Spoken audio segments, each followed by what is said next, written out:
বর্তমানে পৃথিবীর সবথেকে জনবহুল দেশ হচ্ছে ভারত এবং এটি বাংলাদেশের প্রতিবেশী দেশ। কিন্তু অনেকেরই এখন অজানা রয়েছে ভারত সম্পর্কে। বিশ্বের সবচেয়ে বড় গণতন্ত্র, বিশ্বের সবথেকে দ্রুত বর্ধনশীল অর্থনীতি এবং কোটি কোটি মানুষের স্বপ্নের দেশ ভারত। আজকের ভিডিওতে আমরা জানবো ভারত সম্পর্কে। তো চলুন ভিডিওটি শুরু করা যাক। ভারত দক্ষিণ এশিয়ায় অবস্থিত একটি বিশাল দেশ। দেশটির উত্তরে রয়েছে হিমালয় পর্বত, দক্ষিণে ভারত মহাসাগর, পূর্বে বঙ্গোপসাগর এবং পশ্চিমে আরব সাগর। ভারতের প্রতিবেশী দেশ হলো পাকিস্তান, চীন, ভুটান, নেপাল এবং বাংলাদেশ। মিয়ানমারের সঙ্গেও রয়েছে ভারতের সীমান্ত। এছাড়া ভারত মহাসাগরে শ্রীলঙ্কা ও মালদ্বীপ ভারতের কাছাকাছি অবস্থিত। ভারতের ভৌগোলিক বৈচিত্র্য সত্যিই বিস্ময়কর। উত্তরে তুষার ঢাকা পাহাড়, পশ্চিমে থরথর মরুভূমি, দক্ষিণে দীর্ঘ সমুদ্র উপকূল, পূর্বে ঘন বন এবং মধ্যাঞ্চলে বিস্তীর্ণ সমভূমি। সব মিলিয়ে ভারত প্রকৃতির এক অনন্য সৃষ্টি। বিশ্বের সর্বোচ্চ পর্বতমালার একটি অংশ, অসংখ্য নদ নদী এবং সমুদ্রের উপকূল ভারতের প্রাকৃতিক সম্পদকে সমৃদ্ধ করেছে। ভারতের মোট আয়তন ৩২,৮৭,০০০ বর্গ কিলোমিটার। এটি বিশ্বের সপ্তম বৃহত্তম দেশ। বর্তমানে ভারতের জনসংখ্যা ১৪০ কোটিরও বেশি, যা দেশটিকে বিশ্বের সবথেকে জনবহুল দেশে পরিণত করেছে। ভারতের রাজধানী নয়াদিল্লি। ভারতের অন্যতম বৈশিষ্ট্য হলো এর ভাষাগত বৈচিত্র্য।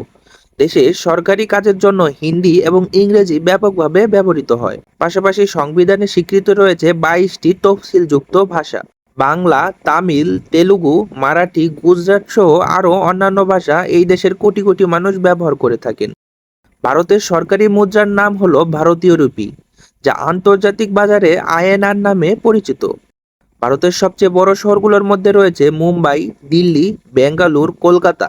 আর সম্রাট শাহজাহান তার প্রিয় স্ত্রী মুমতাজ মহলের স্মৃতিতে নির্মাণ করেন বিশ্বের অন্যতম বিখ্যাত স্থাপত্য তাজমহল, যা আজ ইউনেস্কো বিশ্বের ঐতিহ্য এবং বিশ্বের অন্যতম পরিচিত নিদর্শন।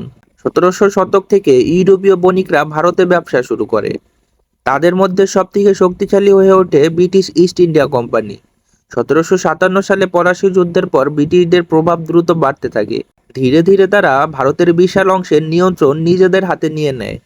১৮৫৭ সালে ভারতীয় সৈন্য ও সাধারণ মানুষের অংশগ্রহণে বড় ধরনের বিদ্রোহ সংগঠিত হয়, যা ভারতের প্রথম স্বাধীনতা সংগ্রাম হিসেবে পরিচিত। যদিও সেই বিদ্রোহ সফল হয়নি, তবে এটি স্বাধীনতার আন্দোলনে নতুন গতি এনে দেয়। পরবর্তী কয়েক দশকে স্বাধীনতার দাবিতে আন্দোলন আরও শক্তিশালী হয়। মহাত্মা গান্ধী অহিংস আন্দোলনের মাধ্যমে ব্রিটিশ শাসনের বিরুদ্ধে জনগণকে ঐক্যবদ্ধ করেন। একই সময়ে সুভাষচন্দ্র বসু সশস্ত্র সংগ্রামের মাধ্যমে স্বাধীনতার জন্য লড়াই চালিয়ে যান।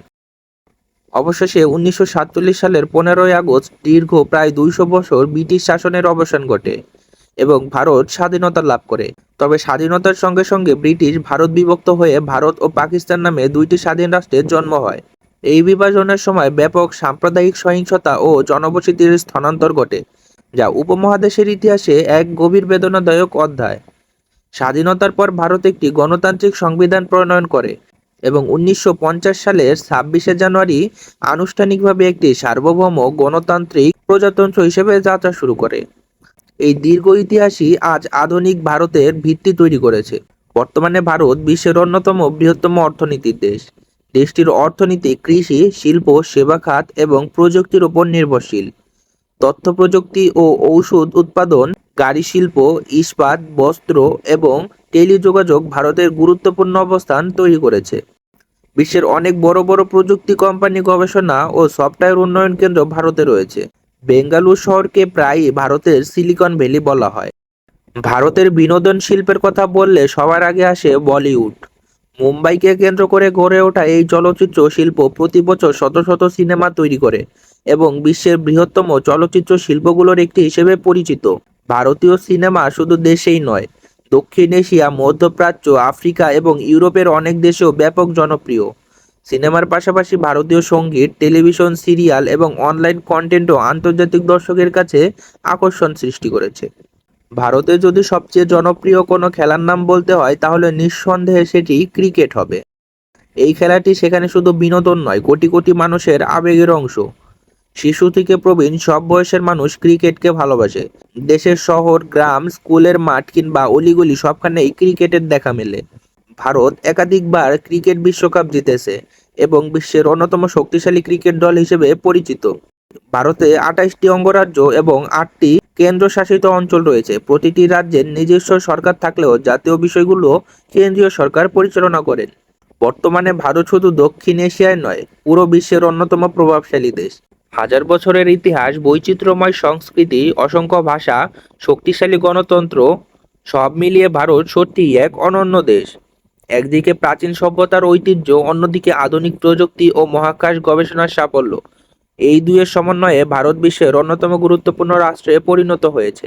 আপনার মতে ভারতের সবচেয়ে বড় শক্তি কি? এই সমৃদ্ধ ইতিহাস, বৈচিত্র্যময় সংস্কৃতি, দ্রুত উন্নয়নশীল অর্থনীতি, নাকি বিশ্বের বৃহত্তম গণতন্ত্র? ভিডিওটি ভালো লাগলে লাইক দিন এবং বন্ধুদের সাথে শেয়ার করুন। এবং বিশ্বের বিভিন্ন দেশ নিয়ে এমন তথ্য সমৃদ্ধ ডকুমেন্টারি দেখতে আমাদের চ্যানেলটি সাবস্ক্রাইব করতে ভুলবেন না। ধন্যবাদ।